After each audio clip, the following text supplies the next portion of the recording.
Hoş gördük, değerli izleyiciler.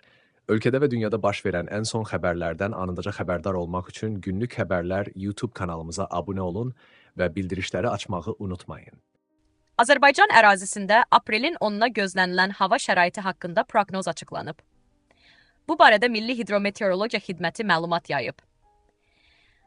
Bildirilib ki, Bakıda və Abşeron yarımadasında hava şəraitinin dəyişkən buludlu olacağı, arabir tutulacağı, səhərdən bəzi yerlərdə arabir yağış yağacağı gözlənilir.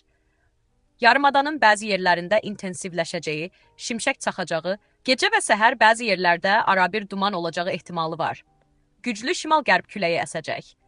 Havanın temperaturu gecə 9-11 dərəcə isti, gündüz 11-13 dərəcə isti olacaq. Atmosfer təzyiqi 756 mm civə sütunu təşkil edəcək. Nisbi rütubət 70-80% olacaq. Azərbaycanın rayonlarında bəzi yerlərdə arabir yağıntılı olacağı, şimşək çaxacağı gözlənilir. Ayrı-ayrı yerlərdə intensiv olacağı, dolu düşəcəyi, bəzi dağlıq ərazilərdə qar yağacağı ehtimalı var. Gecə və səhər arabir duman olacaq. Qərb küləyi bəzi yerlərdə arabir güclü olacaq. Havanın temperaturu gecə 8-11 dərəcə isti, gündüz 15-19 dərəcə isti, dağlarda gecə 4-9 dərəcə isti, gündüz 9-14 dərəcə isti olacaq. Günlük Xəbərlər YouTube kanalımıza abunə olmağı və videonu bəyənməyi unutmayın.